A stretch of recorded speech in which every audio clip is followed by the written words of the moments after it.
Hey guys, today we're diving deep into the dark, unsanitized, brutally honest reality of life in the Middle Ages. Spoiler, it's not pretty. Imagine waking up to find yourself transported back in time, not to the romantic, sanitized version of history you see in fairy tales and movies. No ballrooms, no knights in shining armor, no grand feasts under chandeliers. No, you've landed squarely in the heart of medieval Europe, a world where survival isn't a given, it's a daily, brutal battle. So if you think you could handle the hardships of medieval life, let me take you on a journey through the daily struggles, the brutal conditions, and the relentless suffering that people had to endure. The day begins long before the sun rises, and by the time it does, you've already spent hours tossing and turning on the roughest, most uncomfortable bed you could imagine.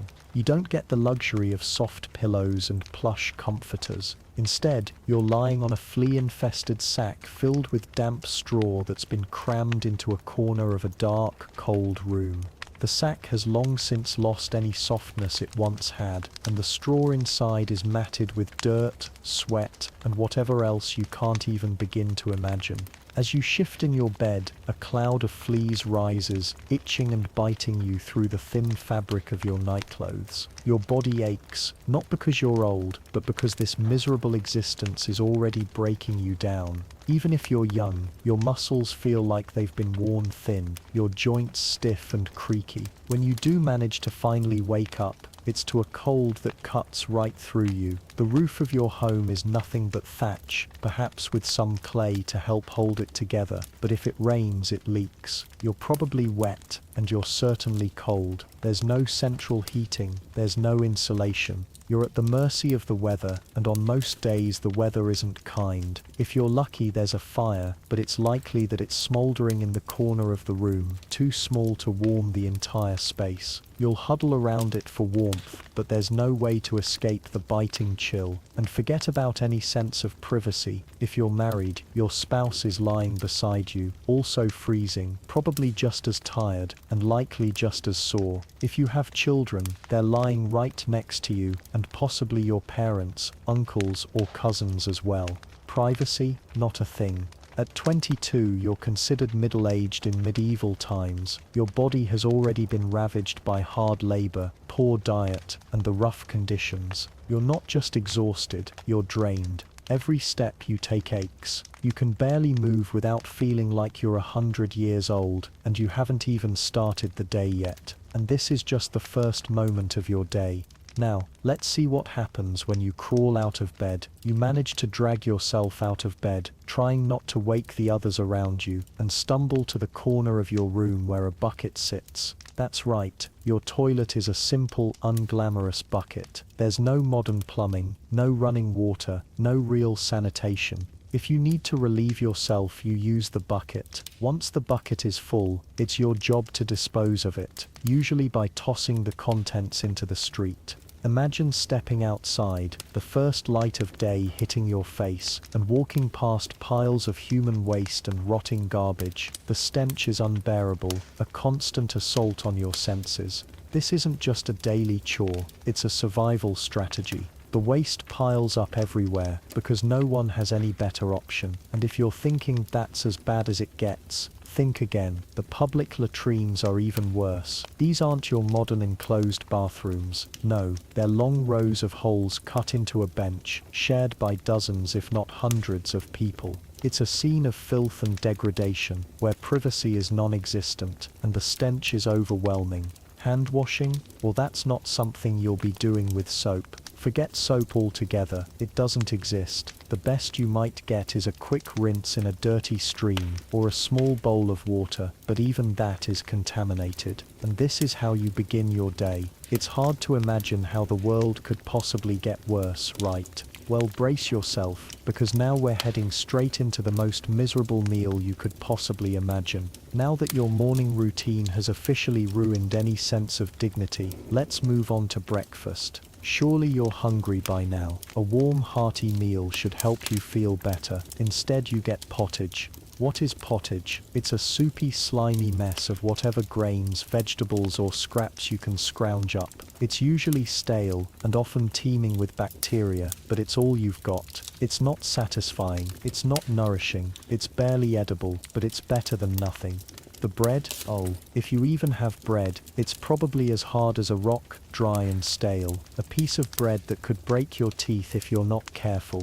But if you're lucky, you might be able to gnaw on it for a while, chewing it until your gums hurt. You're better off dipping it into the pottage, hoping that the warmth makes it slightly more edible. What's the drink to wash it all down? Water? Absolutely not. The water you could drink is contaminated with diseases, so the best option is weak beer. It's weak enough to be barely alcoholic, but it's the only drink that's safe enough to consume. Beer is safer than water, and so it's your breakfast beverage. Not exactly the way you'd want to start your day, but hey, it's better than drinking filthy water, right? And that's your breakfast, barely enough to keep you going. Your body is already craving something more, but this is the best you can do. It's enough to fuel your day's labor, but nothing more. Feeling great yet? No. Well, don't worry. The real challenges begin now. The sun has risen, and your day of backbreaking labor is about to begin. You don't have the luxury of taking it easy or enjoying a leisurely pace. There's work to be done, and you'll be working dawn to dusk without a break. You're in the fields, maybe you're planting seeds in the spring or harvesting crops in the summer. If you're lucky, the weather is on your side, and the land provides enough for you to eat. But luck isn't on your side that often. The soil is usually poor, the weather unpredictable, and pests ravage your crops. Every year, you struggle to get enough food to survive.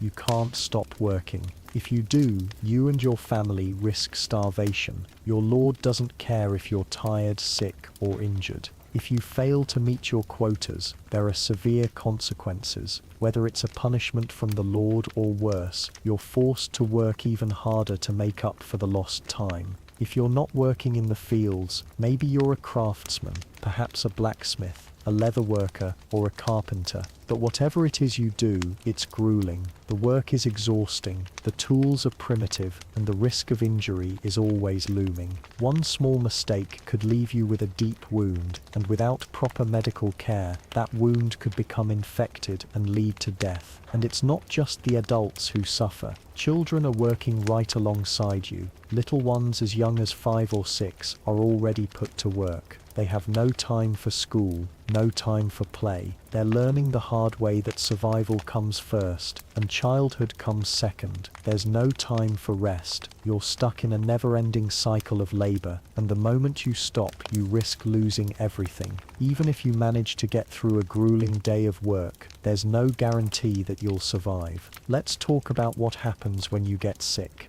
Now, imagine you fall ill. Maybe it's the plague, or perhaps a wound gets infected. Either way, you're in trouble. In medieval times, medicine was a joke. If you got sick, you didn't go to a doctor, you went to a barber. Yes, the same person who cuts hair is the one who performs surgery, and believe me, that's the least of your worries. Treatment for your ailment could involve bloodletting, a common method in which the barber would drain a portion of your blood, hoping to restore balance to your humors. Of course, the humors theory was completely wrong, and this usually just weakened you, leaving you more vulnerable to infections. Need more treatment. Leeches. Yes, leeches were considered a cure-all. The theory was that they would suck out your bad blood and help restore health. Surgery? You're better off just hoping you recover naturally, because there's no anesthesia. You'd be fully awake as someone cuts into you with rusty, unsterilized tools. And infections, they were a given. Even the smallest wound could easily turn septic, and with no antibiotics, you'd likely die from the infection.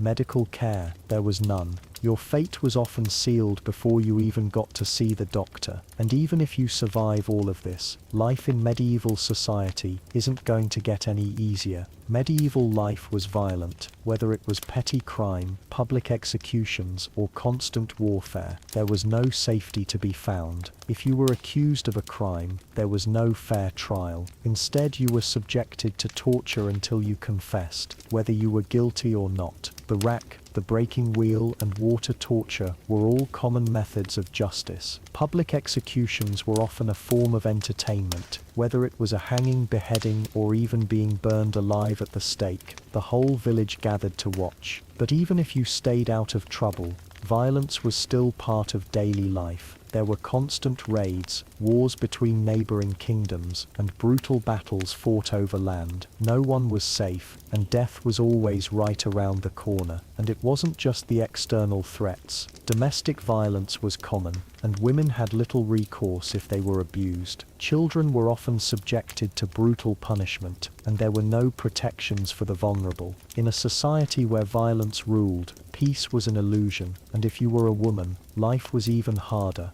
If you were a woman, your life was defined by oppression. At the age of 12 or 13, you were married off to a man, often one much older than you. Your life was spent in service to your husband and family. Childbirth was a constant risk. 1 in 3 women died in childbirth, and many more suffered life-threatening complications. If you didn't die during childbirth, you were at risk of being accused of witchcraft. Whether you were outspoken, didn't conform to social expectations, or were simply unlucky, women could easily be accused of being witches. The punishment, torture, and execution. Women had few rights, and their lives were defined by servitude. Everything from your health to your happiness was controlled by men, and even the slightest deviation from the norm could lead to dire consequences. And after all of this suffering, what awaits you at the end? Death life expectancy in the Middle Ages was around 30 to 40 years.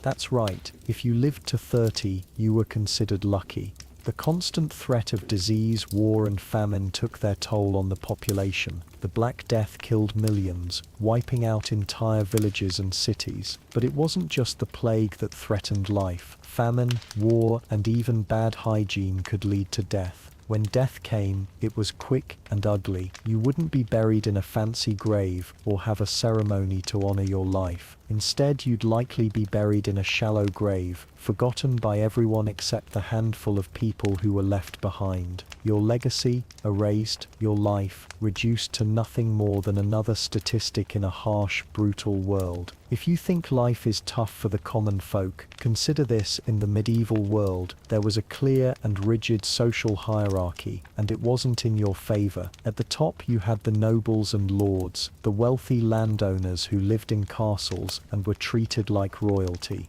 They enjoyed luxuries you could never imagine: comfortable beds, huge feasts, fine clothing, and a lifestyle free from the worries of the peasant class. But that doesn't mean they had it easy. They were constantly embroiled in political and military struggles, fighting to maintain their power. Beneath the lords and nobles were the knights, who served as the military elite. They were respected, but they too had to work for their place in society. They lived by the sword, and could just as easily fall from grace. The vast majority of people, though, were peasants. They lived in poverty, struggling to survive each day. They had no power, no say in politics, and no chance of improving their circumstances. They worked the land for their lords, paid taxes, and never got to experience the privileges of the upper classes. This rigid system meant that for most, their entire lives were predetermined by birth. There was little room for upward mobility. If you were born a peasant, you died a peasant, so you're stuck with this miserable life.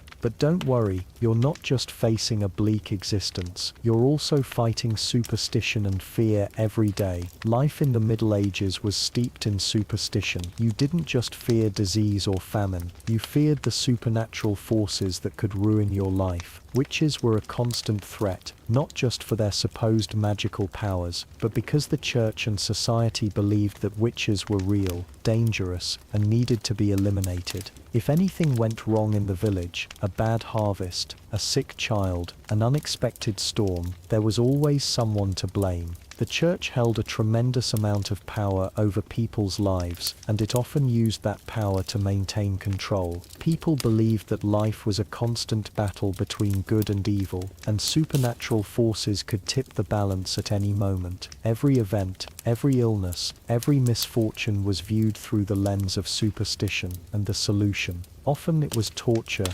executions, or a plea to the church to intervene. And just when you thought things couldn't get worse, there's still one more thing. The medieval diet. The medieval diet wasn't about enjoyment, it was about survival. If you were lucky, you'd eat twice a day, once in the morning and once in the evening. Most peasants ate a lot of bread, but it wasn't like the fresh loaves we have today. It was often made from coarse whole grain flour, which was hard to chew and often stale. Alongside the bread, there might be pottage, a watery, disgusting stew of grains, vegetables, and whatever scraps were available. Meat, only if you were lucky. Most peasants ate little to no meat, as it was too expensive. When they did get meat, it was often salted or smoked, which meant it was tough and hard to digest. For those at the top of the social ladder, meals were a bit better. They had access to roasted meats, fine wine, and decadent pastries. But for the majority, food was just fuel to get them through the day, not something to enjoy.